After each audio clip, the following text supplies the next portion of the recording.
시발년아 꺼져 미친년이 뭐라는 거야라며 욕하며 여군 후보생의 얼굴을 군홧발로 짓밟던 해병대 교관. 그는 자신이 방금 모욕한 사람이 대한민국 최초의 3스타 해병대 중장이라는 사실을 몰랐던 이야기입니다. 가을비는 차갑고 집요했다. 경상북도 포항의 바다는 잿빛으로 뒤집혔고 짠내를 머금은 해풍은 칼날처럼 날아와 해병대 교육훈련단의 붉은 벽돌 건물들을 후려쳤다. 누구나 해병이 될 수 있다면 나는 결코 해병대를 선택하지 않았을 것이다. 그 오만한 자부심이 살아 숨쉬는 이곳의 하늘은 그러나 오늘따라 유독 낮고 무겁게 가라앉아 있었다. 태풍의 전조처럼 쏟아지는 비는 연병장을 거대한 뻘밭으로 만들었고 그 한가운데에 위치한 인내관은 마치 폭풍 후에 버려진 낡은 군함처럼 위태롭게 서 있었다. 해풍의 사가 녹물이 흘러내리는 외벽 닫아도 바람이 새어들어와 귀신 소리를 내는 창문, 그리고 복도 전체에 진동하는 지독한 곰팡내. 이곳은 대한민국 최정예 여군 해병 부사관 후보생들이 머무는 생활관이었지만 그 실상은 폐암과 다를 바 없었다. 바로 그때 굳게 닫힌 인내관의 철문이 삐걱거리는 소리와 함께 열리고 한 여인이 들어섰다. 쉰 줄은 넘어 보이는 평범한 인상의 그녀는 비에 젖은 등산용 점퍼 차림이었고 한 손에는 낡아 보이는 서류 가방을 들고 있었다. 국방시설본부 소속 민간인 안전진단 전문가. 그것이 그녀의 공식적인 신분, 차수현의 위장이었다. 어이, 거기 누구야? 어둠 속에서 강철을 긁는 듯한 쉰 목소리가 그녀를 쏘아붙였다. 목소리의 주인은 독고진 중사였다. 해병대에서도 악명 높은 악마 교관. 검게 그을린 얼굴과 단단한 근육, 그리고 상대를 꿰뚫어 보는 듯한 뱀 같은 눈빛을 가진 그는 살아있는 폭력 그 자체였다. 그의 주변 공기는 늘 팽팽한 긴장감으로 가득했다. 국방시설본부에서 긴급 안전 점검을 나왔습니다. 차수연이 품에서 젖은 공문을 꺼내 보이며 말했다. 그녀의 목소리는 파도 소리에도 묻히지 않을 만큼 차분하고 명료했다. 독고지는 그녀의 행색을 위아래로 훑어보더니 경멸이 가득 담긴 코웃음을 쳤다. 웬 민간인 아줌마가 여기까지 기어들어와? 그것도 이런 개 같은 날씨에. 여기가 무슨 경로당인 줄 알아? 아줌마. 그의 노골적인 무시에 차수연의 눈썹이 미세하게 꿈틀했지만 그녀의 표정에는 변화가 없었다. 그녀의 눈은 이미 인내관의 구조적 결함들을 레이저처럼 훑고 있었다. 천장의 얼룩, 벽의 균열, 녹슨 배관. 그녀의 머릿속에서는 이 건물의 위험 등급이 실시간으로 매겨지고 있었다. 국방부 직권 명령입니다. 독고진 중사님 협조해 주셔야겠습니다. 협조? 시발 웃기지도 않는 소리 하고 있네. 독고지는 대놓고 욕설을 내뱉었다. 그는 보란듯이 바닥에 침을 뱉고는 팔짱을 꼈다. 여기는 해병대 교육훈련단이고 저것들은 내가 책임지고 조지는 내 새끼들이야. 아줌마는 그냥 눈깔 달려있으면 대충 훑어보고 꺼져. 알았어? 그의 말이 끝나기 무섭게 복도 끝 생활관에서 한 후보생이 비틀거리며 뛰쳐나왔다. 악! 하사 후보생 한소율. 화장실 용무 보고 드립니다. 한소율. 독고진의 고함은 인내관 전체를 뒤흔들었다. 이 개 같은 게 보고 절차가 그따위야? 그리고 누가 뛰랬어? 선착순 5바퀴 실시. 악! 한소율 후보생은 이미 온몸이 땀과 비에 젖어 있었지만 토를 달지 않고 즉시 빗물이 흥건한 복도를 뛰기 시작했다. 그녀의 눈은 도끼로 가득했지만 창백한 얼굴은 무언가를 필사적으로 참고 있음을 보여주었다. 그 순간 그녀의 눈이 잠시 차수현과 마주쳤다. 그 짧은 순간에 담긴 절박함과 체념, 그리고 마지막 남은 저항의 불씨를 차수현은 놓치지 않았다. 차수현은 낡은 수첩을 꺼내 한소율 후보생, 명백한 가혹 행위 및 건강 상태 이상이라고 기록했다. 그 모습을 본 독고진의 눈이 더욱 번뜩였다. 이 아줌마가 지금 뭘 적는 거야? 내 훈련 방식에 불만이라도 있는 거냐고. 그는 차수연에게 성큼성큼 다가가 그녀의 어깨를 강하게 밀쳤다.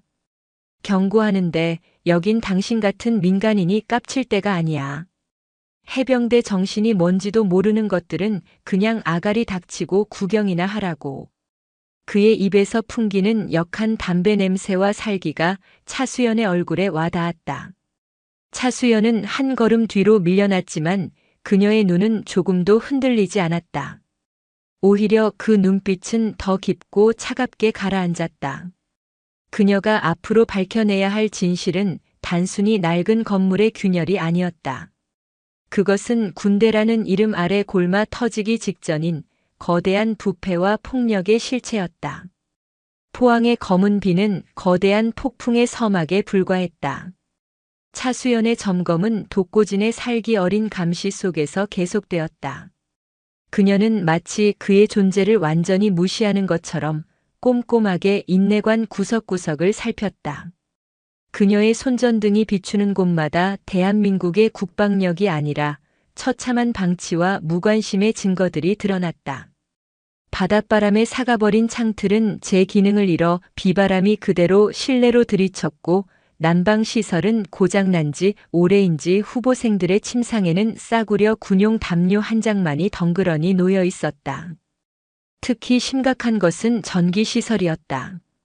피복이 벗겨진 전선들이 거미줄처럼 얽혀 있었고 벽 곳곳의 콘센트는 습기에 노출되어 금방이라도 화재를 일으킬 듯 위태로웠다.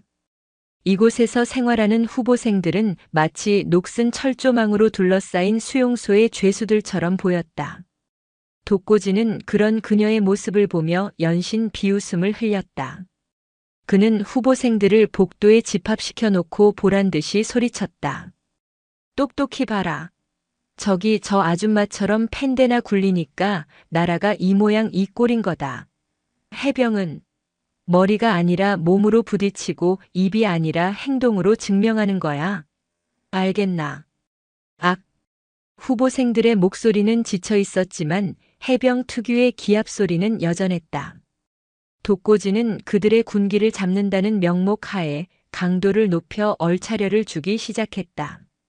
빗물이 고인 복도에 머리를 박게 하고 서로의 어깨에 올라타 버티게 하는 등 훈련이 아닌 명백한 고문에 가까운 행위들이 이어졌다. 그때 사건이 터졌다. 난방관으로 추정되는 천장의 낡은 파이프가 압력을 견디지 못하고 터져버렸다.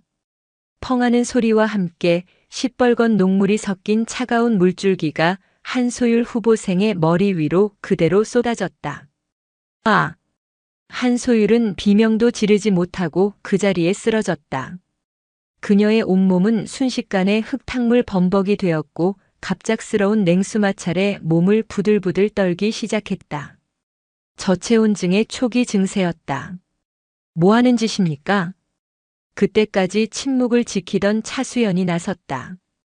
그녀의 목소리는 낮았지만 강한 분노를 담고 있었다. 후보생이 쓰러졌습니다. 당장 의무실로 옮겨야 합니다. 이건 안전규정 위반일 뿐만 아니라 명백한 상해입니다. 독고진은 이 상황이 재미있다는 듯이 씩 웃었다. 상해? 이게 상해로 보이나? 해병의 눈에는 이건 그냥 더위를 식혀주는 시원한 물줄기일 뿐이야. 전현이 정신력이 빠져가지고 엄살 부리는 거라고. 그는 쓰러진 한소율에게 다가가 군홧발로 옆구리를 툭툭 찼다. 일어나. 이 계집애 같은 년아. 여기가 니들 놀이터인 줄 알아. 당장 멈추지 않으면 상부에 보고하겠습니다. 차수연이 단호하게 말했다.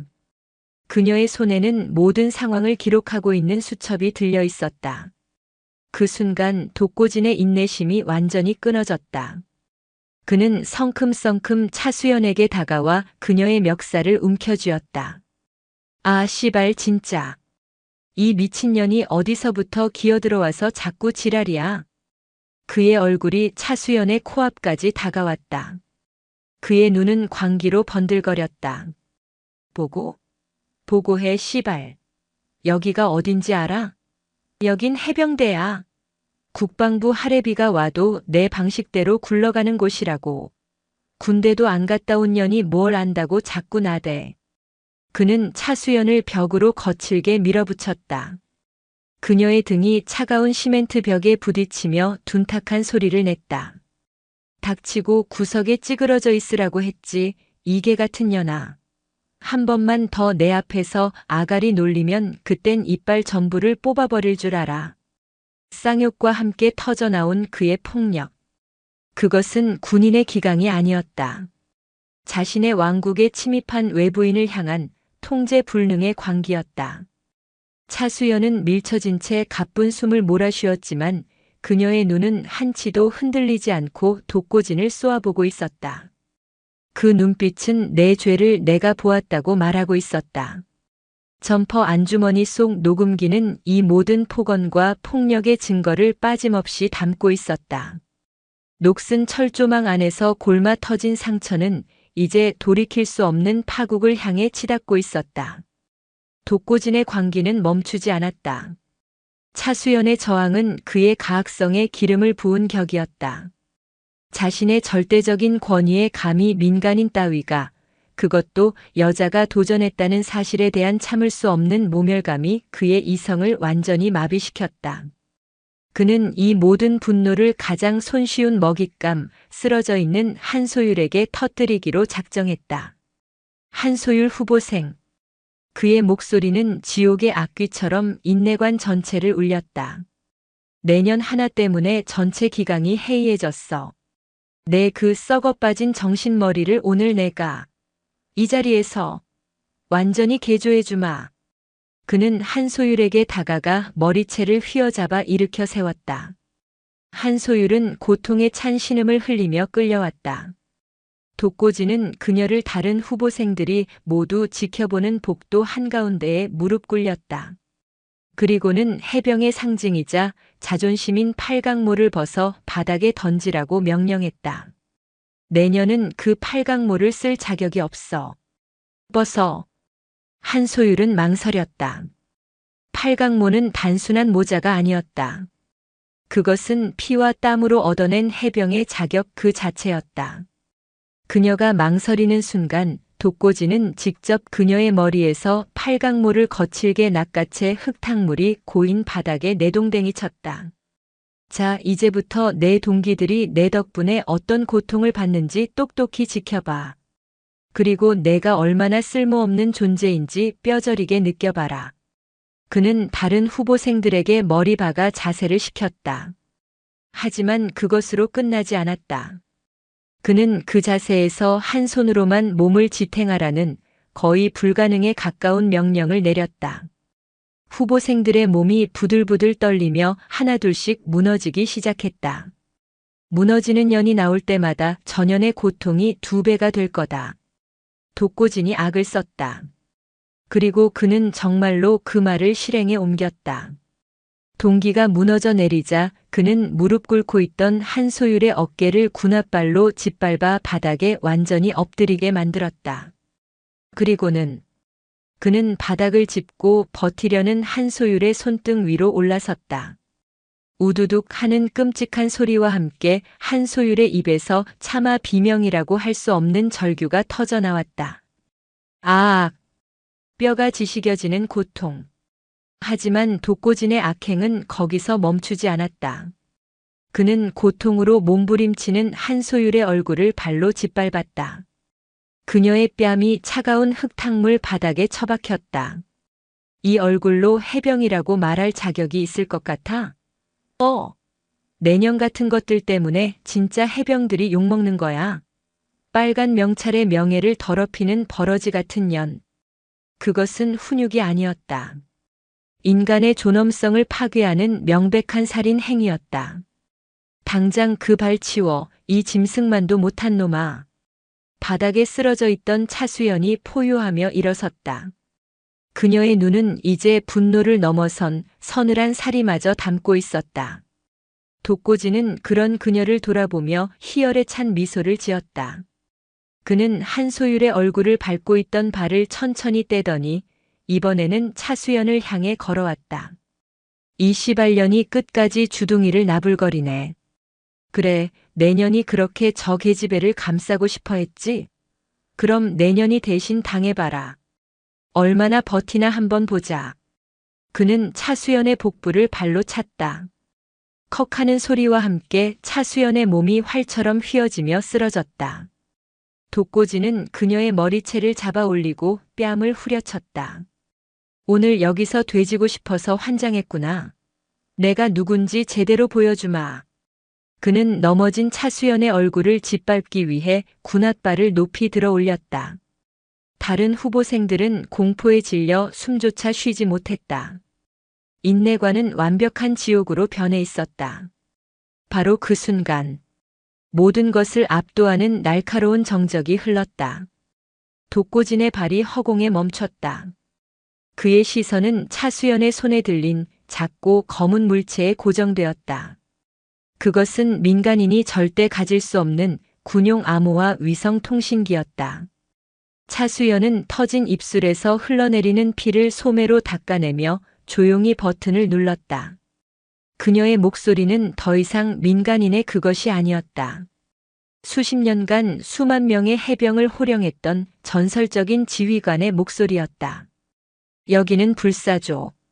여기는 불사조. 번개 응답하라. 치직하는 소음과 함께 즉각적인 응답이 들려왔다. 번개 수신양호. 불사조님 명령을 하달하십시오. 차수연의 눈이 독고진의 눈을 똑바로 꿰뚫었다. 그녀의 입가에 섬뜩하리만치 차가운 미소가 걸렸다. 현재 위치 해병대 교육훈련단 인내관. 적색 상황 발령.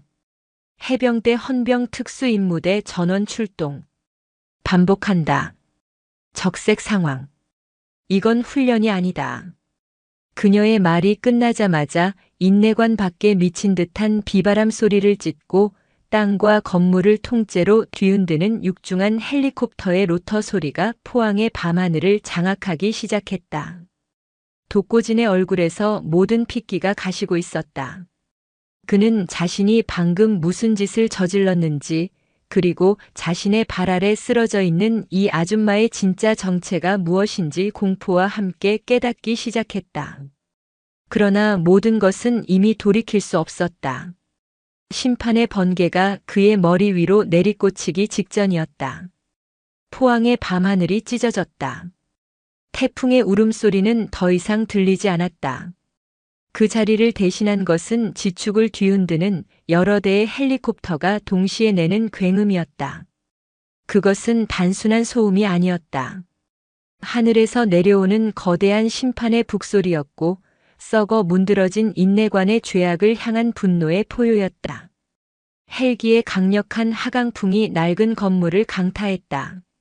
사가서 위태롭던 창문들이 요란한 소리를 내며 박살났고 비바람이 실내로 휘몰아쳐 들어왔다. 독고진 중사는 허공에 쳐들었던 군홧발을 내리지도 못한 채 공포에 질려 창밖을 바라보았다. 그의 시야에 들어온 것은 어둠 속에서 하강 밧줄을 타고 내려오는 지옥의 사자들과도 같은 검은 그림자들이었다. 한둘이 아니었다. 수십 명의 해병대 헌병 특수임무대 SDT 대원들이 인내관을 완벽하게 포위하고 있었다. 순식간에 인내관의 모든 출입문이 안쪽으로 터져나가듯 열렸다. 그들의 진입에는 한치의 망설임이나 불필요한 소음이 없었다. 그들은 분노한 맹수처럼 그러나 고도로 훈련된 외과 의사처럼 정교하고 신속하게 움직였다. 야간 투시경의 녹색 불빛과 소총의 붉은 레이저 광선이 어둠을 갈랐다. 독고진의 미간과 심장에 서너 개의 붉은 점이 동시에 박혔다. 그의 온몸에서 힘이 빠져나가고 숨 쉬는 법조차 잊어버린 듯 그 자리에 얼어붙었다. 그가 평생 신봉해왔던 폭력의 신이 비교조차 불가능한 차갑고 압도적인 진짜 힘의 현신 앞에 무력하게 무릎 꿇는 순간이었다. 그 모든 혼돈의 중심에서 차수연은 고통을 참으며 천천히 몸을 일으켰다. 터진 입술에서 흐르는 피가 턱을 타고 흘러내렸지만 그녀의 눈은 불사조처럼 이글거렸다. 그녀는 자신을 위협하던 독고진을 그리고 그 너머의 모든 부조리를 꿰뚫어 보았다. 그녀는 천천히 아주 의식적으로 흙과 피로 더러워진 등산용 점퍼의 지퍼에 손을 가져갔다. 스르륵. 세상의 모든 소음이 멎는 듯 했다. 후보생들도 독고진도 심지어 방금 진입한 특임대원들까지 모두의 시선이 그녀의 손끝에 집중되었다. 점퍼가 양쪽으로 열리자 그 안에 감춰져 있던 세계가 모습을 드러냈다. 흙탕물에 젖은 겉모습과는 대조적으로 한치의 구김도 없이 완벽하게 다려진 해병대 장교 정복. 수십 년의 군 생활 동안 조국에 헌신한 역사가 새겨진 가슴을 가득 채운 훈장과 약장들. 그리고 그 모든 것을 압도하며 어둠 속에서도 스스로 빛을 발하는 그녀의 어깨에서 서늘한 위엄을 뿜어내는 세 개의 은빛별. 대한민국 해병대 중장. 그것은 단순한 계급이 아니었다. 불가능의 벽을 깨고 스스로 역사가 된 대한민국 최초이자 유일한 여성 쓰리스타의 증표였다. 해병대의 살아있는 전설, 적들에게는 재앙의 상징으로, 부하들에게는 구원의 상징으로 불리는 불사조 차수연 중장이었다. 중장님? 독고진의 입에서 새어나온 소리는 경악을 넘어선 존재 자체가 붕괴되는 파열음이었다. 그의 뇌는 눈앞의 현실을 처리하기를 거부했다. 자신에게 미친년, 개같은 년이라 쌍욕을 들어가며 짓밟혔던 그 초라한 민간인 아줌마가 해병대의 하늘이자 신과도 같은 존재인 쓰리스타 대장이었다는 사실을. 그의 오만했던 우주는 거대한 블랙홀 속으로 빨려 들어가며 산산조각 났다. 그는 저도 모르게 뒷걸음질 치다 다리가 풀려 그 자리에 주저앉았다. 그때 특임대 지휘관인 권혁준 중령이 폭풍처럼 달려와 그녀의 앞에서 각 잡힌 동작으로 경례했다. 그의 목소리는 헬리콥터 소음마저 뚫을 기세였다. 필승. 해병대 헌병 특수임무대장 중령 권혁준. 중장 차수현님께 보고드립니다. 현 시간부로 인내관 완전 확보했습니다. 수고했다, 권 중령. 차수연의 목소리는 낮고 갈라져 있었지만 그 안에 담긴 힘은 산을 움직일 듯 했다. 그녀는 쓰러져 신음하는 한소율 후보생을 턱으로 가리켰다. 의무팀. 한소율 하사 후보생을 포함한 부상자 전원, 즉시 포항 국군병원으로 후송한다. 가장 빠른 헬기를 이용해. 필승. 의무병들이 달려가 신속하게 응급처치를 시작했다. 차수연의 불타는 시선은 이제 바닥에 벌레처럼 주저앉은 독고진에게로 향했다. 독고진 중사. 그녀의 목소리는 시베리아의 겨울보다 차가웠다. 내 놈은 지금 이 시간부로 해병이 아니다. 그것은 사형 선고보다 더 잔인한 한 인간의 정체성을 박탈하는 선언이었다. 독고진의 눈이 공포로 완전히 풀려버렸다. 해병대의 신성한 명예를 더럽힌 죄, 직권을 남용하여 부하에게 비인간적인 가혹 행위를 자행한 죄, 상관에게 폭행과 모욕을 가한 죄. 이상 현행범으로 내 놈을 체포한다. 당장 끌어내. 자, 잘못했습니다.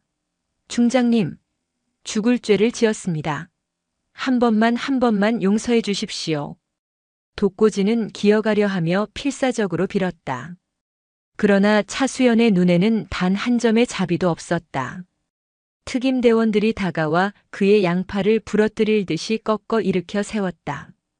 그가 발버둥 치며 끌려나가는 순간 차수연은 바닥에 나뒹구는 흙탕물에 더럽혀진 한소율의 팔각모를 주워들었다.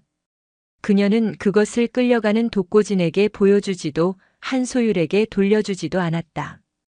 그저 더러워진 해병의 자존심을 말없이 움켜쥔 채 그를 지켜볼 뿐이었다. 그 침묵은 그 어떤 질책보다 더 무겁게 독고진의 영혼을 짓눌렀다. 독고진의 비명과 함께 인내관의 즉각적인 폭풍은 끝이 났다. 그러나 차수연은 알고 있었다. 이것은 끝이 아니라 시작일 뿐이라는 것을. 불사조의 진짜 분노는 이 썩어 빠진 시스템의 심장을 향해 이제 막 불타오르기 시작했다. 인내관은 순식간에 범죄 현장이자 국방부 직할 감찰단의 전진 지휘소로 변모했다. 헌병 수사관들은 독고진이 남긴 폭력의 흔적들을 하나하나 체증했고 차수현과 함께 온 감찰단 요원들은 행정반의 모든 서류와 컴퓨터를 압수했다. 모든 것이 일사불란하고 신속하게 진행되었다. 차수현은 부상당한 후보생들이 병원으로 후송되는 것을 모두 확인한 후에야 특임대원 몇 명을 대동하고 교육훈련단 본부 건물로 향했다. 괴물의 뿌리를 뽑아내기 위함이었다. 한밤중 완전 무장한 헌병 특임대원들을 대동하고 나타난 3스타 장군의 등장은 교육훈련단 전체를 충격과 공포에 빠뜨렸다. 당직 사령이던 대대장은 넋이 나간 얼굴로 뛰어나와 경례를 붙였지만 차수연은 눈길 한 번 주지 않고 곧장 단장실로 향했다. 단장실의 문을 열자 보고를 받고 급하게 달려 나온 교육훈련단장 이강호 준장이 당황한 기색을 감추며 그녀를 맞았다. 필승, 단장 준장 이강호입니다. 중장님, 이 밤중에 어인일이십니까? 이런 누추한 곳까지 직접 행차하시고 무슨 큰일이라도. 큰일? 그래, 큰일이 났지. 자네가 책임져야 할 부대에서. 차수연은 그의 인사를 받지도 않고 단장 집무실 소파에 앉았다. 그녀의 존재감만으로도 방 안의 모든 권력 관계는 완벽하게 뒤집혔다. 이 준장, 인내관에서 벌어진 일을 보고받았나? 방금 보고받았습니다. 독고진 중사가 민간인 시찰 요원과 마찰이 있었다고 들었습니다. 있을 수 없는 일입니다. 제가 지휘 책임을 통감하며 즉시 해당 부사관을 엄중히 처벌하고. 민간인 시찰 요원? 차수연이 차갑게 비웃었다.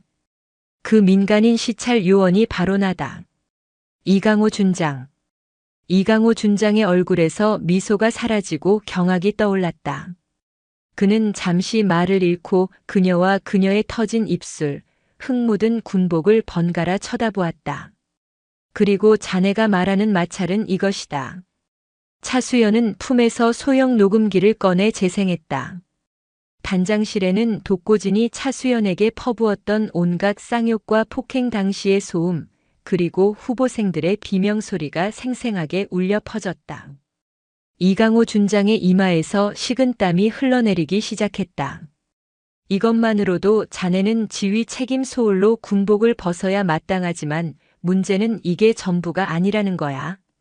차수연은 함께 온 사이버 수사 요원에게 눈짓했다. 요원은 즉시 단장실의 대형 모니터에 노트북을 연결했다. 화면에는 지난 몇 달간 국방부 감찰단이 비밀리에 수집해온 자료들이 떠올랐다. 첫 번째 파일은 인내관 시설 보수 예산 집행 내역이었다. 서류상으로는 매년 수억 원의 예산이 투입되어 방수, 난방, 전기 공사를 마친 것으로 되어 있었지만 실제로는 존재하지도 않는 유령 회사를 통해 예산 대부분이 빼돌려지고 있었다. 돈의 최종 행선지는 몇몇 간부들의 차명 계좌였다. 두 번째 파일은 여군 후보생들이 익명으로 제기했던 수십 건의 소원술이었다. 독고진의 폭언과 가혹행위에 대한 절박한 호소들이었지만 모든 서류에는 특이사항 없음, 자체 종결이라는 도장이 찍혀 있었다. 모든 보고가 그의 수준에서 혹은 그 윗선에서 묵살되었던 것이다. 그리고 마지막 파일. 그것은 이강호 준장과 그의 직속 부하인 부사관 교육대대장 사이에 오고 간 메신저 대화였다. 교육대대장 단장님, 인내관에서 또 소원수리가 올라왔습니다. 독고진 중사건입니다. 이강호 준장 또 그 계집애들이 징징거리는 건가? 냅둬. 해병이 되려면 그 정도 악과 깡은 있어야지. 교육대대장 알겠습니다. 독고 중사에게는 해병답게 기강을 확실히 잡으라고 전달하겠습니다. 이강호 준장 그래. 긁어부스럼 만들지 말고 조용히 덮어. 그게 자네와 내가 사는 길이야. 모든 것이 명백했다. 독고진은 단순한 일탈자가 아니었다. 그는 부패하고 무능한 지휘 체계가 만들어낸 괴물이었고 이강호 준장은 그 괴물을 알면서도 방치하고 심지어 조장한 공범이었다. 이강호 준장은 의자에 주저앉았다. 그는 자신이 거대한 불사조의 발톱에 단단히 붙들렸음을 깨달았다. 빠져나갈 길은 없었다. 차수연은 자리에서 일어났다. 그녀는 더 이상 그를 준장이라고 부르지 않았다. 이강호. 귀관은 해병대 지휘관으로서의 의무를 방기하고 부하의 범죄를 묵인, 방조했으며 나아가 국가 예산을 횡령하여 사익을 취했다. 이는 해병의 명예에 대한 용서받을 수 없는 반역 행위다. 그녀의 목소리는 최종 판결이었다. 지금 이 시간부로 귀관의 모든 직무를 정지한다. 내 허락 없이는 이 단장실 밖으로 한 걸음도 나갈 수 없다. 곧 중앙수사단이 도착할 거다. 그때까지 여기서 내 죄과를 반성하고 있도록. 한때 해병대 교육훈련단을 호령하던 장성은 이제 자신의 집무실에 감금된 무력한 죄인으로 전락했다. 차수연은 파헤쳐진 진실의 증거들을 손에 쥔 채 썩은 뿌리를 도려내기 위한 다음 단계로 나아갔다. 그녀의 전화기가 진동했다. 포항 국군병원에서 온 한소율 후보생의 상태에 대한 첫 번째 보고였다. 그녀의 싸움은 처벌이 끝이 아니었다. 모든 것은 상처 입은 이들을 일으켜 세우는 것에서부터 다시 시작되어야 했다. 교육훈련단을 뒤덮었던 폭풍의 밤이 지나고 차갑고 맑은 새벽이 찾아왔다. 하지만 차수연에게 밤은 아직 끝나지 않았다. 그녀는 뜬 눈으로 밤을 새우며 수사 상황을 지휘하고 후속 조치를 지시했다. 그리고 해가 완전히 떠오르자마자 그녀가 향한 곳은 수사본부가 아닌 포항 국군병원이었다. 부러진 칼을 다시 벼리는 것보다 중요한 것은 그 칼에 베인 이들의 상처를 치료하는 것이었기 때문이다. 병실에 누워있는 한소율 후보생의 모습은 처참했다. 오른손은 깁스를 했고 얼굴은 멍과 상처로 얼룩져 있었다. 하지만 그녀는 잠들어 있지 않았다. 뜬 눈으로 허공을 응시하고 있었다. 그녀의 눈은 모든 것을 체념한 듯 공허했다. 어쩌면 육체의 상처보다 해병이 되겠다는 꿈과 자부심이 송두리째 짓밟힌 마음의 상처가 더 깊은 것인지도 몰랐다. 차수연은 조용히 병실로 들어섰다. 인기척에 한소율이 고개를 돌렸다가 그녀를 보고는 화들짝 놀라 몸을 일으키려 했다. 가만히 누워 있어라. 차수연이 부드럽지만 단호한 목소리로 그녀를 제지했다. 그녀는 침상 옆 의자에 조용히 앉았다. 잠시 무거운 침묵이 흘렀다.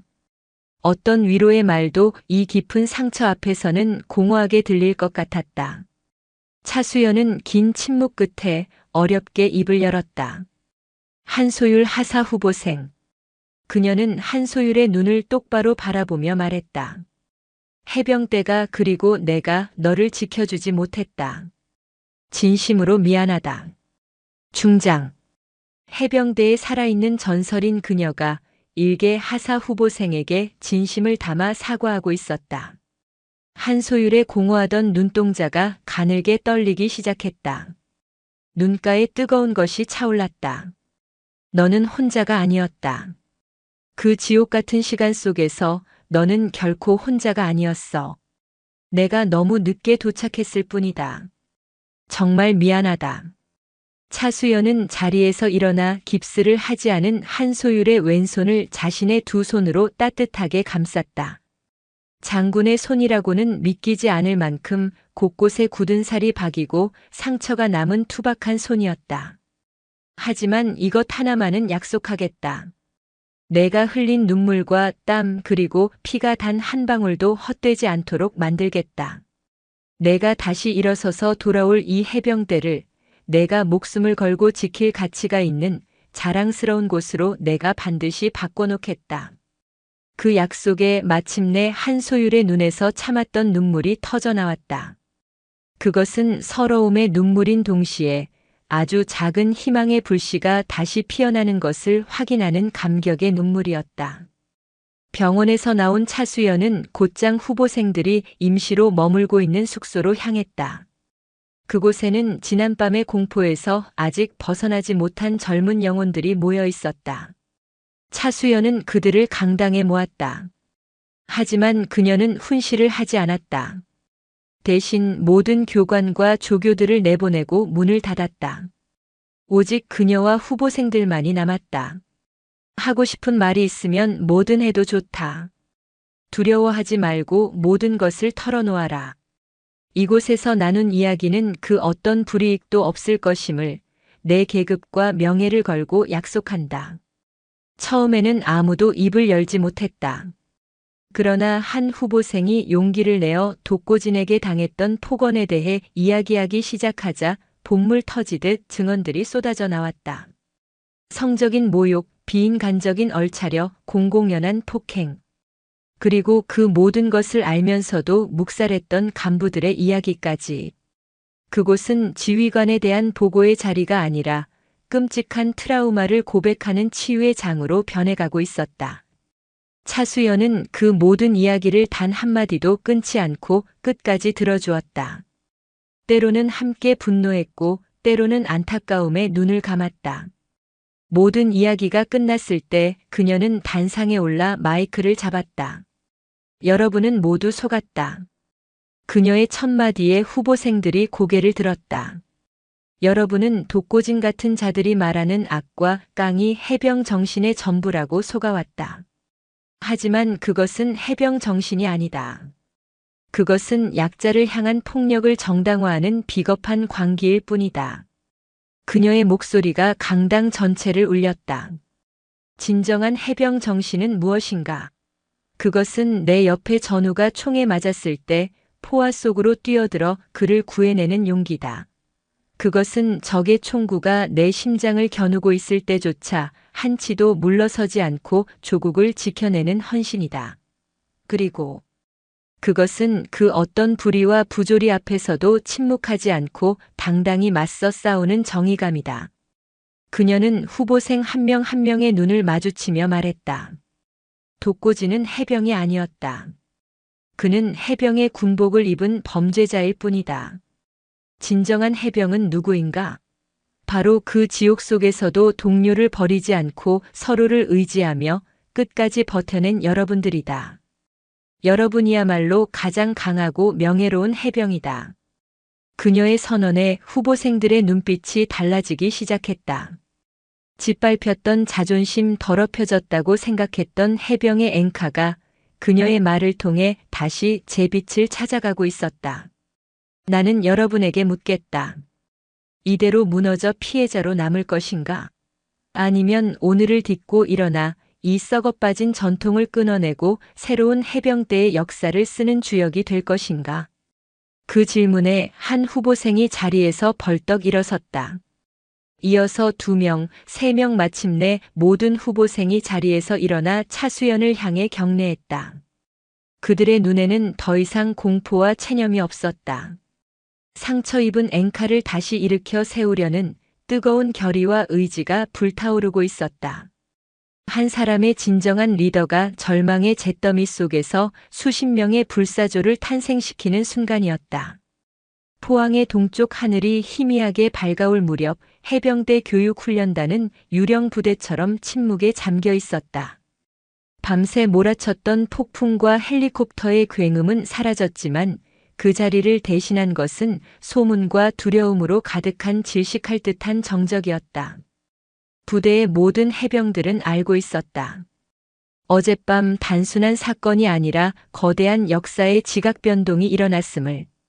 그리고 그 진원지는 바로 단장실을 점령한 전설적인 여장군 차수연 중장이라는 것을. 그녀는 한숨도 자지 않았다. 밤새 비어있던 단장실은 이제 국방부 직할 감찰단의 신경 중추가 되어 있었다. 벽에는 부대 조직도와 인물 관계도가 붙었고 책상 위에는 압수된 서류와 하드디스크가 산처럼 쌓였다. 사이버 수사팀 요원들이 키보드를 두드리는 소리만이 방 안의 유일한 소음이었다. 차수연은 그 모든 혼돈의 중심에서 차가운 커피로 밤을 새우며 거대한 부패의 지도를 그리고 있었다. 그녀의 눈은 피로에 충혈되었지만 그 기세는 막 점령한 적의 고지를 내려다보는 야전 사령관처럼 서슬퍼럭했다. 날이 밝자마자 그녀의 첫 번째 명령이 떨어졌다. 그것은 위로가 아닌 선전포고였다. 교육훈련단 소속 장교 및 부사관 이상 간부 전원 10분 내로 대강당에 집합시킨다. 단 한 명의 예외도 없다. 10분 후 대강당은 수백 명의 해병대 간부들로 가득 찼다. 그들의 얼굴에는 불안과 의심 그리고 약간의 반감마저 서려 있었다. 차수연은 단상에 홀로 섰다. 마이크도 잡지 않은 그녀의 목소리는 그러나 강당 전체를 얼어붙게 만들기에 충분했다. 어젯밤 이 부대에서 해병의 명예가 죽었다. 그녀의 첫마디는 비수처럼 날아와 간부들의 심장에 박혔다. 한 미치광이 부사관이 자신의 부하를 짐승처럼 짓밟고 해병의 상징인 팔강모를 흙탕물에 처박았다. 그리고 여러분 모두는 그 죽음을 방관했다. 그녀는 강당을 가득 메운 얼굴들을 천천히 훑어보았다. 나는 묻겠다. 독고진의 만행을 알고 있었던 자가 누구인가? 그의 폭력에 대해 소원수리가 올라왔을 때 그것을 묵살한 자가 누구인가? 인내관 보수 예산이 빼돌려지는 것을 알면서도 눈 감아준 자는 또 누구인가? 아무도 대답하지 못했다. 침묵. 그것은 가장 확실한 자백이었다. 방관은 동의와 같다. 그리고 부패한 시스템 속에서의 침묵은 그 자체가 범죄다. 그녀의 목소리가 점차 높아졌다. 나는 오늘 이 자리에서 선언한다. 지금부터 해병대 교육훈련단에 대한 전면적인 특별 감찰에 돌입한다. 모든 행정 서류, 모든 예산 집행 내역, 모든 훈련 기록을 원점에서 재검토할 것이다. 그리고 독고진의 범죄에 직간접적으로 연루되었거나 이를 묵인하여 해병의 명예를 실추시킨 자는 그 지위 고하를 막론하고 군법에 따라 가장 엄중하게 처벌할 것임을 내 이름과 내 어깨에 별 3개를 걸고 약속한다. 그것은 강철비와도 같은 선언이었다. 부패의 녹을 씻어내기 위한 차갑고 무자비한 정의의 비였다. 강당 안의 공기는 공포로 얼어붙었다. 그렇게 얼음 같은 명령을 내린 후 그녀가 향한 곳은 후보생들이 임시로 머물고 있는 체육관이었다. 그녀의 등장에 후보생들의 어깨가 움츠러들었다. 하지만 그녀의 손에 들린 것은 징계 서류가 아니었다. 그녀의 뒤를 따라 들어온 것은 보급 트럭들이었다. 트럭에서 내려진 것은 따뜻한 식사와 음료뿐만이 아니었다. 해병대의 최신 보급품들이었다. 발에 맞지 않아 물집의 원인이 되었던 낡은 전투화를 대신할 최고급 신형 전투화, 땀 흡수와 통풍이 뛰어난 신형 전투복 그리고 혹한기에도 버틸 수 있는 따뜻한 기능성 내피까지. 차수연은 그 보급품 상자들 앞에 섰다. 여러분은 지금까지 대한민국 해병으로서 마땅히 받아야 할 대우를 받지 못했다. 썩은 지휘관들이 여러분에게 돌아가야 할 보급품까지 중간에서 가로챘기 때문이다. 하지만 오늘부터 모든 것이 바뀔 것이다. 그녀는 직접 상자를 열어 아직도 지난밤의 충격에서 벗어나지 못하고 있는 한 후보생에게 깨끗하고 빳빳한 새 팔강모를 건넸다. 해병의 자존심은 흙탕물에 버려지는 것이 아니다. 스스로의 손으로 지키는 것이다. 이 팔강모의 무게를 기억하라. 그리고 다시는 이것이 더럽혀지지 않도록 너 자신을 지켜라. 나아가 너보다 약한 너의 후배들을 지켜줘라. 그것이 진정한 해병이다. 후보생은 떨리는 손으로 팔강모를 받아들었다. 그것은 단순한 모자가 아니었다. 국가가 자신을 버리지 않았다는 증거였고 짓밟혔던 명예를 되찾을 수 있다는 희망이었다. 차수연은 모든 후보생에게 직접 새 보급품을 나눠주었다. 그녀의 투박한 손이 건네는 새 전투화와 전투복은 단순한 피복이 아니라 너희는 이제부터 제대로 대우받을 자격이 있다는 강력한 메시지였다. 새벽의 강철비는 부패한 간부들의 심장을 얼어붙게 만들었지만 동시에 절망에 빠졌던 젊은 해병들의 가슴에는 따뜻한 희망의 불씨를 지피고 있었다. 인내관의 낡은 시대는 그렇게 종말을 고하고 있었다. 차수연의 강철비는 교육훈련단을 완벽하게 뒤바꿔 놓았다. 부패에 연루된 간부들은 줄줄이 직위 해제되어 중앙수사단의 조사를 받게 되었고 부대는 숨막히는 정화의 과정을 거치고 있었다. 그러나 차수연의 진짜 개혁은 처벌이 아닌 사람을 다시 세우는 것에서부터 시작되었다. 그녀는 후보생들의 훈련과 생활을 책임질 임시교육대장으로 해병대 내에서도 강직하고 능력 있기로 이름난 여성 장교 김수진 소령을 직접 지명해 데려왔다. 김수진 소령이 부임한 첫날 훈련장의 풍경은 완전히 달라졌다. 독고진의 비이성적인 얼차려와 폭언은 사라졌다. 그 자리를 대신한 것은 실전적이고 과학적인 훈련 프로그램이었다. 후보생들은 이제 누가 더 오래 버티나 식의 소모적인 경쟁이 아니라 어떻게 하면 팀 전체가 살아남는가를 배우기 시작했다. 교관들은 고함을 치는 대신 정확한 자세와 전술적 판단을 가르쳤다. 훈련은 여전히 해병대답게 힘들고 어려웠지만 그 안에는 명확한 목표와 동료에 대한 존중이 있었다. 하지만 진정한 변화는 훈련장이 아닌 마음속에서 일어나야 했다. 차수연은 어느 날 저녁 훈련을 마친 후보생들을 새로운 인내관의 휴게실로 모았다. 그녀는 전투복 차림 그대로 후보생들과 똑같은 플라스틱 의자에 앉았다. 훈련은 할 만한가? 그녀의 질문에 몇몇 후보생들이 작게 웃으며 고개를 끄덕였다.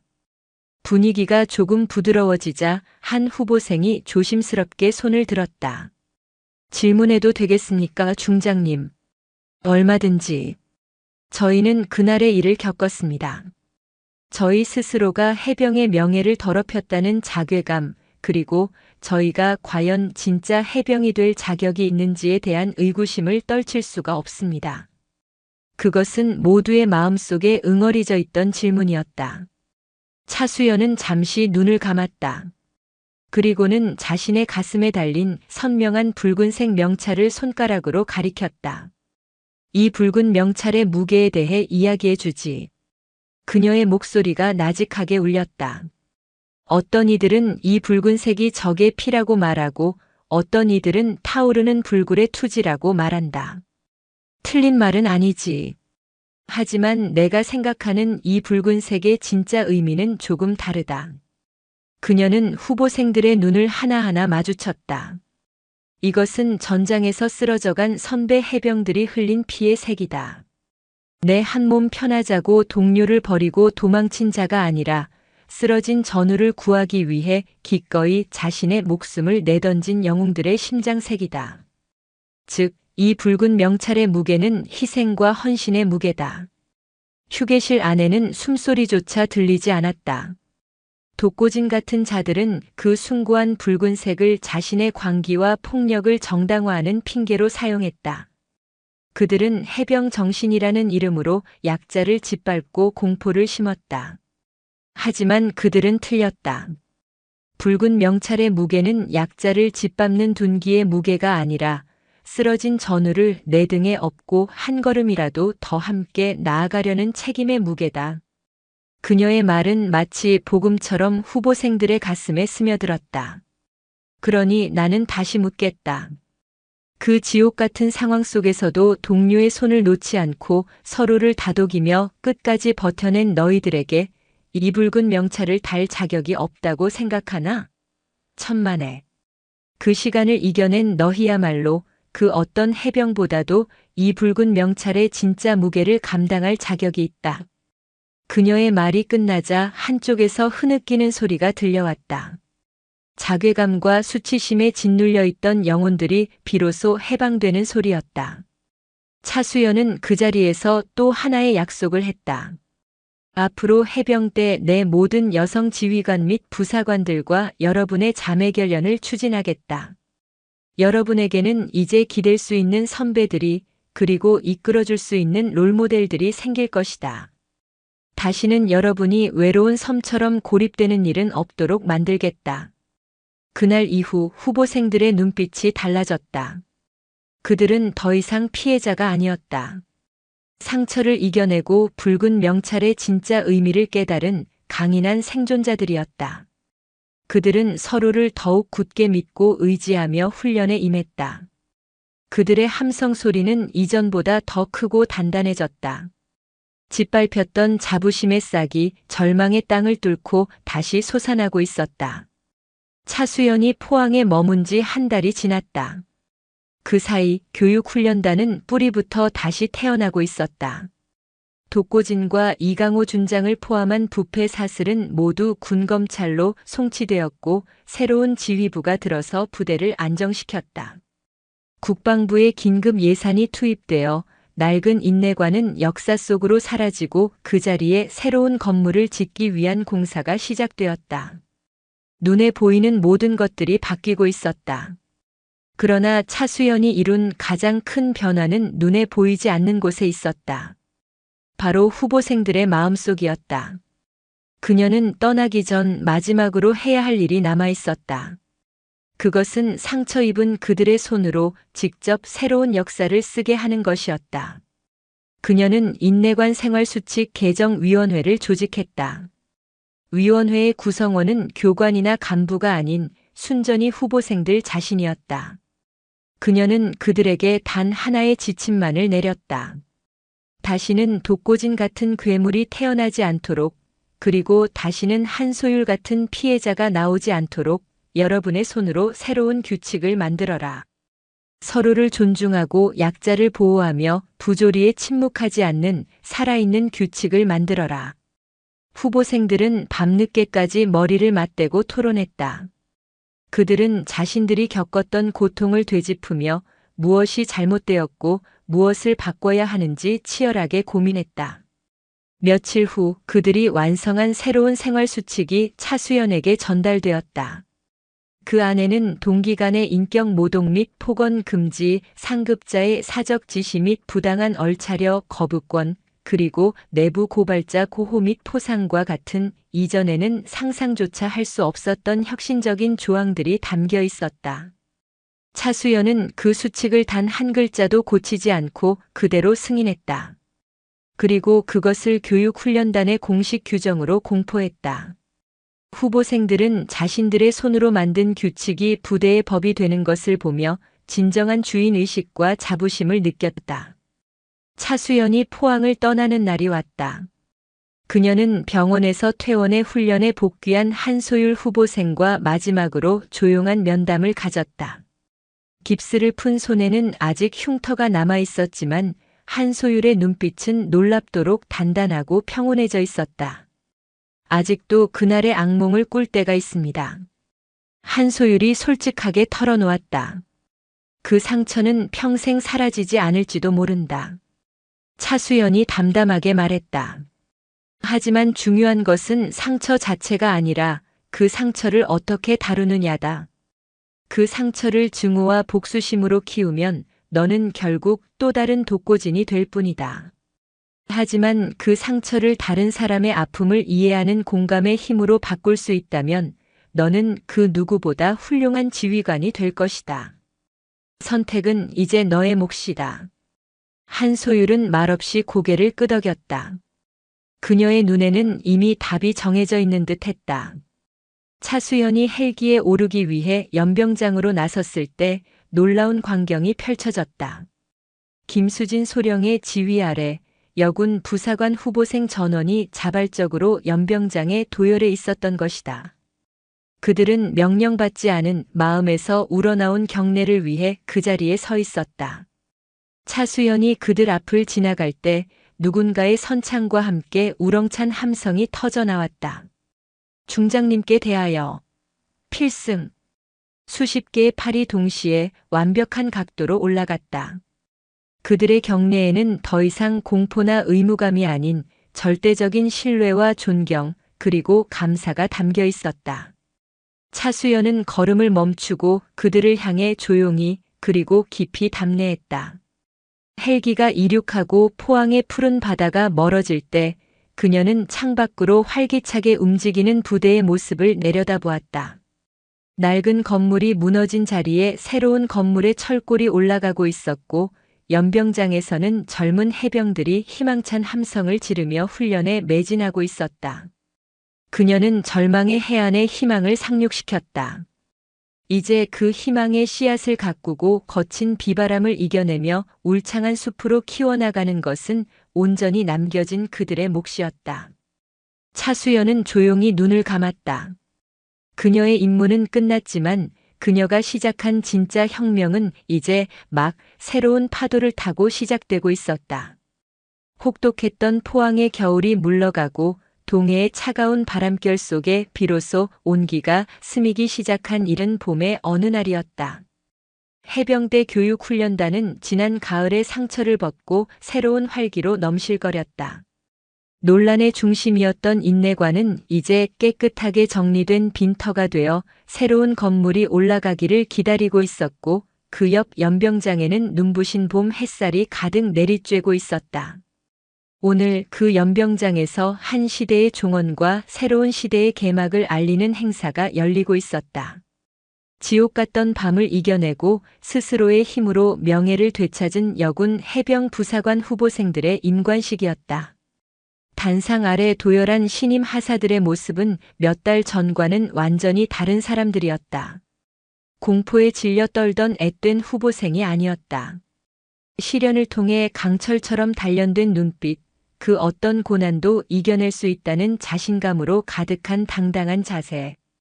그들은 이제 막 피어나는 가장 강하고 아름다운 꽃과 같았다. 단상 위에서는 그들의 성장을 가장 가까이서 지켜본 김수진 소령이 감격에 찬 눈으로 그들을 바라보고 있었다. 그리고 그녀의 곁 가장 높은 상석에는 오늘 행사의 주빈으로 초청된 차수연 중장이 조용히 앉아 있었다. 그녀의 등장은 더 이상 부대의 공포와 긴장을 몰고 오지 않았다. 대신 모든 해병들의 가슴 속에 깊은 존경심과 경외심을 불러일으켰다. 임관을 명함. 신임 하사 한소율. 우렁찬 호명에 한소율 하사가 절도 있는 동작으로 단상 위로 올라섰다. 그녀의 얼굴에는 지난밤의 상처 흔적이 희미하게 남아 있었지만 그 눈빛은 조금의 그늘도 없이 맑고 단단했다. 그녀는 차수연 중장 앞에 서서 뼈가 부서졌던 바로 그 오른손으로 한치의 흔들림도 없는 완벽한 거수경례를 올렸다. 차수연은 직접 그녀의 어깨에 빛나는 하사 계급장을 달아주었다. 두 사람의 시선이 허공에서 마주쳤다.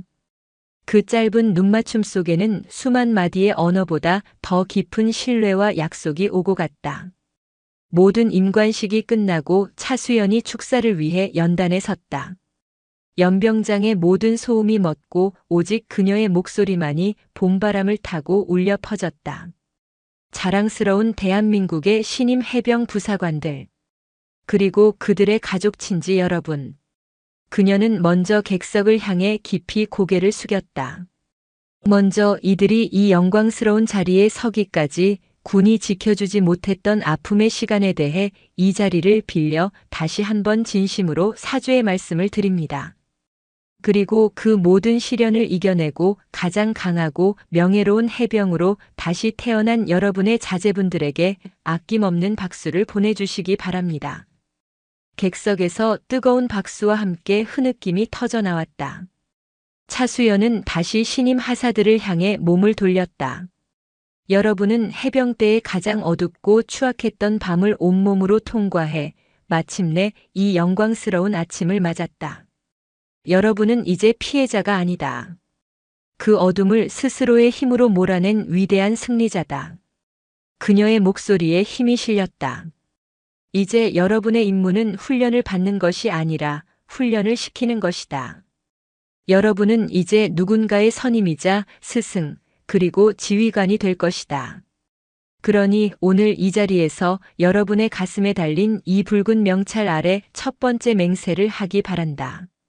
여러분이 겪었던 그 부당한 폭력과 비인간적인 모욕을 여러분의 후배들은 결코 단 한순간도 겪게 하지 않겠다고.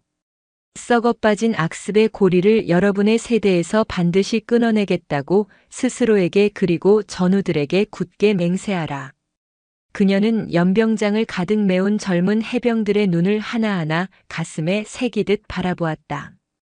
기억하라. 가장 강한 해병은 가장 많은 적을 쓰러뜨리는 해병이 아니라 가장 많은 전우를 일으켜 세우는 해병이다. 여러분은 그 누구보다 강한 해병이 될 자격이 있다. 축사가 끝나자 연병장은 마치 승전보를 울리는 함성처럼 우렁찬 박수 소리로 가득 찼다. 공식적인 행사가 모두 끝나고 가족들과 사진을 찍으며 기쁨을 나누는 시간. 신임 하사들이 마치 약속이라도 한 듯 차수연의 주위로 모여들었다. 그들의 선두에는 한소율 하사가 서 있었다. 그녀는 차수연 앞에 서서 다시 한번 경례를 올렸다. 중장님, 저의 맹세를 받아주십시오. 그녀는 자신의 오른손에 남은 희미한 흉터를 내려다보았다. 저는 앞으로 이 상처를 볼 때마다 그날의 고통을 기억할 것입니다. 하지만 그 고통을 증오로 되새기는 대신 제가 지켜내지 못했던 동료의 얼굴과 제가 지켜야 할 미래의 후배들의 얼굴을 떠올리겠습니다. 중장님께서 칠흑 같은 어둠 속에서 저의 손을 잡아주셨던 것처럼 저 또한 누군가의 절망 속에서 마지막 희망이 되는 그런 부사관이 되겠습니다. 필승. 그것은 한소율 개인의 맹세가 아니었다. 그 자리에 함께한 모든 신임 하사들의 마음을 대변하는 피보다 진한 약속이었다. 다른 하사 한 명이 앞으로 나섰다. 중장님, 저희는 훈련받는 동안 부대 안에서 차수연의 아이들이라는 별명으로 불렸습니다. 처음에는 어색했지만 이제는 아닙니다. 저희는 그 이름이 부끄럽지 않은, 아니, 그 이름에 무한한 자부심을 느끼는 그런 해병이 되어 각자의 위치에서 소임을 다하겠습니다. 차수연은 더 이상 아무 말도 하지 않았다. 그녀는 그저 한 명 한 명의 어깨를 두드려주고 그들의 손을 굳게 잡아주었다. 그녀의 눈가에 아주 희미하게, 그러나 그 누구도 본 적 없었던 따뜻한 물기가 어렸다. 그녀가 부대를 떠나기 위해 헬기에 오를 때 연병장에 있던 모든 신임 하사들이 일제히 그녀를 향해 돌아섰다. 그리고 그들의 입에서 약속과 결의로 가득 찬 마지막 함성이 터져나왔다. 필승. 그것은 그녀가 시작한 혁명에 대한 젊은 해병들의 화답이었다. 헬기는 서서히 고도를 높였다. 창밖으로 멀어지는 교육훈련단의 전경이 한눈에 들어왔다. 낡은 인내관의 빈터에는 새로운 건물의 기초공사가 한창이었고 연병장에는 붉은 명찰을 이제 막 가슴에 단 젊은 해병들이 가족들과 함께 봄날의 햇살처럼 환하게 웃고 있었다. 차수연은 그 풍경을 자신의 눈과 가슴에 깊이 새겼다. 한바탕 폭풍이 모든 것을 휩쓸고 지나갔지만 그 폐허 위에는 이처럼 찬란한 희망이 새로 돋아나고 있었다. 부패한 자들을 처벌하는 것은 어렵지 않았다. 그러나 무너진 사람의 마음을 다시 세우고 절망의 땅에 희망의 씨앗을 심는 것은 전혀 다른 차원의 일이었다. 그리고 그녀는 마침내 그 어려운 일을 해낸 것이다. 헬기가 동해 바다 위로 기수를 돌렸다. 끝없이 펼쳐진 수평선을 바라보며 차수연은 조용히 눈을 감았다. 이것으로 그녀의 임무가 끝난 것은 아니었다. 군이라는 거대한 조직 속에는 아직도 수많은 독고진과 이강호가 숨어 있을 터였다. 그녀의 싸움은 아마 군복을 벗는 날까지 끝나지 않을 것이다. 하지만 이제 그녀는 혼자가 아니었다. 오늘 그녀는 수십 명의 또 다른 차수연을 만들어냈다. 붉은 명찰의 진짜 무게를 아는 강하고 따뜻한 심장을 가진 젊은 해병들을. 그들이 각자의 위치에서 새로운 변화의 파도를 일으킬 것이다. 그리고 그 작은 파도들이 모여 언젠가는 이 거대한 군 전체를 바꾸는 거대한 경랑이 될 것임을 그녀는 굳게 믿었다. 포항의 하늘은 더없이 맑고 푸르렀다.